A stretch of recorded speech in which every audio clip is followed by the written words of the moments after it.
Our next guest is joining us here at Smart San Diego for the first time, and she'd like to share the current state of the North County inland market. Let's welcome Realtor and Global Property Specialist, Sandra Loefgren. She is.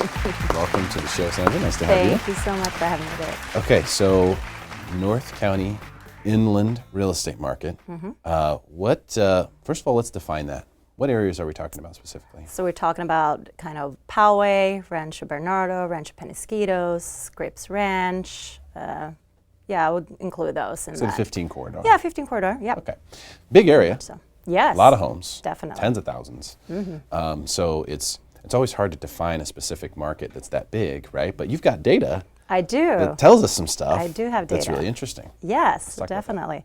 Yeah, so what's going on right now in the 15? So what we're talking about, let's talk about a million and under, kind Okay, of, because under there's million. still a different, once you go above the million.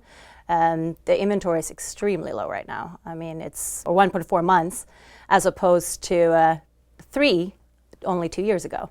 Wow. So that's 1.4 months of inventory right now? 1.4 in the under a million. So in 6 weeks, if no new homes came We're on the out. market, we'd have none. We have none. Yeah. Wow. But we are seeing some homes coming on the market now. People are starting to pick up, even though it's the holidays. We see more people are listing, and people are really buying again. After the election, the interest rates are slowly creeping up, which is kind of a reason for people wanting to sell and kind of still make top dollar, and some people still wanting to buy and get in at the low 4% rates, yeah. 4% rate. What do you think that little jump we had in the rates after the election, is that going to hurt prices, do you think? Is it hurting buyers out there? We haven't seen that, really. Some buyers, though, they have to adjust a little bit of kind of what their buying capacity is. We're seeing that they're going, oh, shoot, now I need to adjust a little bit, and, with the down payment and all that stuff, and the interest rate goes up, and just affordability. But we've seen a little bit, it kind of dropped a little bit the other day. Again, got under the 4, so we'll see. Hopefully we'll get a little bit steady now, and we can. I mean, it's not like it was 10 years ago. We're still really doing well. It's amazing. Yeah, still really well. But people they got a little bit spoiled this past year. Just low 3s. Anything So- under 6% is amazing. Absolutely. We're at 4. I agree. So we're in great shape. Yeah. The thing that's crazy though is that how quickly the rates have gone up. So I don't. Was it 3 years ago? I think it's 3 summers ago in 2013, interest rates went up a point in a week. Yeah. And it didn't quite make sense. I mean, we had fiscal cliff and we had a lot of different things going on at that time, but it was so fast and so violent. And this one also felt like that. Not as big Yeah. of a head jerk, but still very quick and there's a half point, bye-bye. Absolutely, and You I know? think that's what scares people a little bit, the uncertainty or what's going on. But I mean, the prices speak for itself. Just in North Inland Corridor, we've seen from 2014 till today, the average sales price have gone from low 600s to almost 700. So prices are still increasing. Obviously, seems like we're heading into a shift a little bit, and that's going to be, as the interest rate goes up, prices adjust down a little bit, and kind of stabilizes. But we're not going to see any, there's not going to be a crash, that one. I'm obviously I don't have a crystal ball, but there's no crash. It doesn't appear as though the circumstances would line up for a crash. Absolutely not. The lenders don't. The lenders don't, and I think that's what people always ask you. What is the market like? What's happening? And I think that's important to explain, that the lenders are not giving out those loans anymore. It's a lot more stricter. However, what we're seeing is the lenders are not getting any loans, or the builders not getting any loans, so they're not building as much new construction. So that's also another factor that we have really low inventory. Right, yeah, and the inventory they're building seems to be Sitting a little bit. multifamily that too. stuff Yeah. that is not for sale, and it's just rentals. So it's helping the crisis that we have as far as number of units in San Diego, but it's not helping home buyers. Absolutely. So what do you think then for 2017? I mean, if I'm a home buyer, what's your advice for me going into this new market?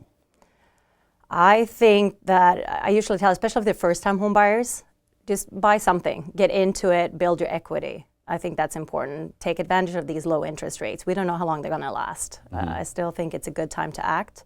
2017, I mean, we were telling people, even before the election, people say, we're hanging tight, we're going to see what's going to happen. I said, well, I'm telling you, this is really, really low rates. It's time to act. And people waited, and now everybody, is kind of panicking a little bit. So, yeah, buy something you can afford.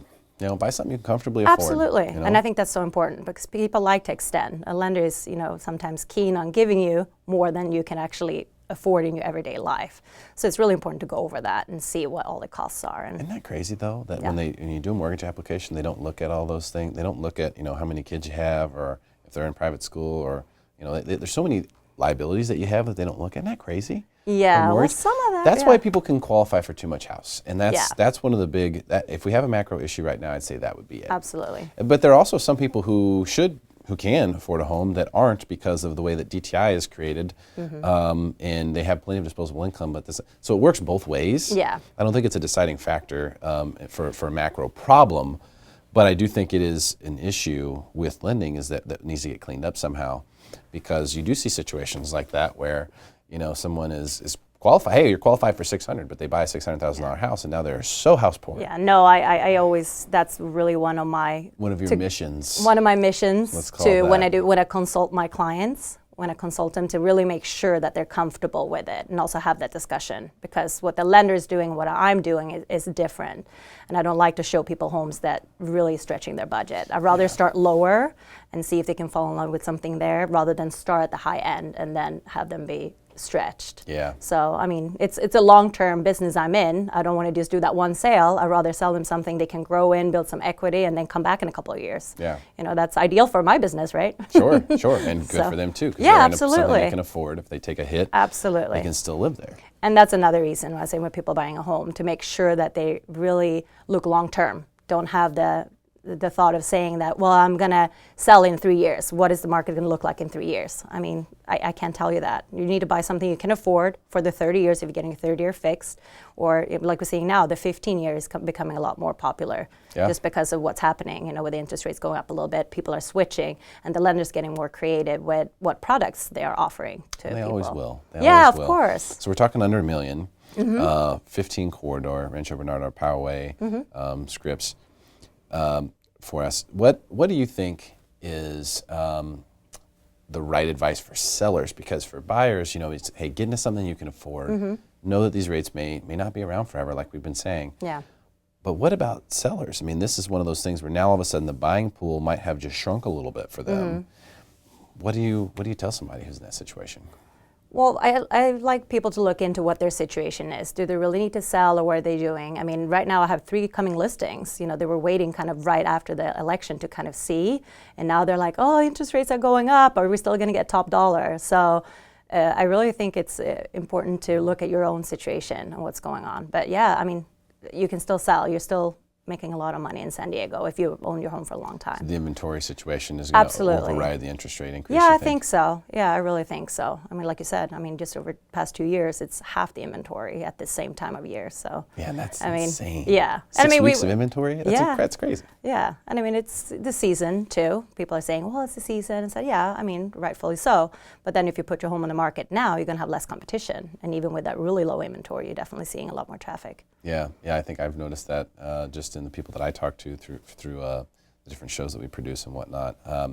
That is definitely what I would second that for sellers, that although rates did go up, depending upon the price point that you're in, especially if you're sub $1 million like we're talking, probably not enough to have a huge consequence on what offer you're going to ultimately get, what the home's going to appraise for, et cetera. Absolutely.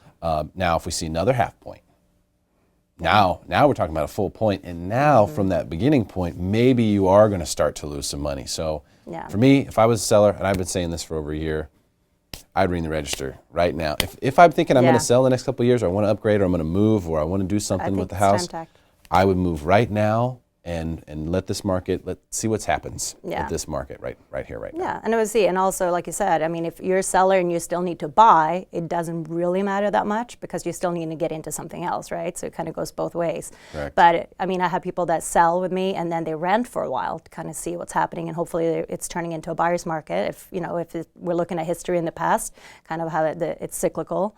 And that way, they can buy in 6 months. Good luck we don't to know. them. I hope their crystal ball works out. Yeah, exactly. Sandra, thank you so much for coming today. Thank you. Really appreciate your time. Thank you. Stick around for more Smarter San Diego TV, where we guarantee to make you smarter than everyone else, commercial free.